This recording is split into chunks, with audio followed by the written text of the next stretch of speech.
So now we have our FK leg. Let's get on our way to get a nice IK setup for the leg and foot. Well, the first thing we do is hit tab to go into edit mode and add a little target for our IK. Snap the cursor to selection, Shift S, cursor selection, and then add spacebar, add bone. We'll grab this tip with G key and move it down till it's roughly in line with the calf. Select that bone with the right mouse cursor, click on its name, and we'll call it something nice like ankle goal .L.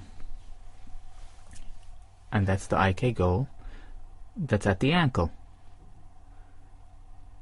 Naming early is always a good idea. Now we'll shift select the calf bone and do Control I to active bone. And now we'll look at that constraint panel, and we want to limit that constraint's chain length to only affect the leg, as you can see by the dotted line. And now if I move the hip, the ankle doesn't move. It's not perfect because the foot still spins. Likewise, if you move the ankle target around, you'll notice that the foot is spinning around to keep lined up with the calf. So let's make that a little bit nicer.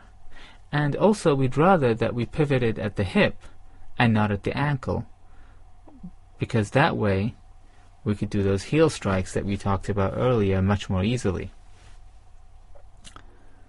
And we need to separate this bone's rotation from its parent and keep it pivoting with the foot rather than pivoting with the calf. So we hit tab, we put the cursor somewhere around where the heel is, and add new bone, spacebar, add bone, and grab it and move it down in plane like that.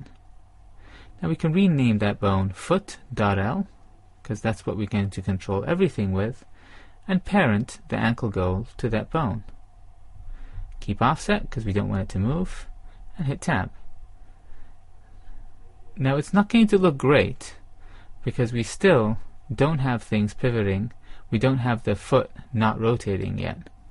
So let's make that better by going to edit mode, selecting our foot base bone and parenting it to our new bone with offset kept so it doesn't move.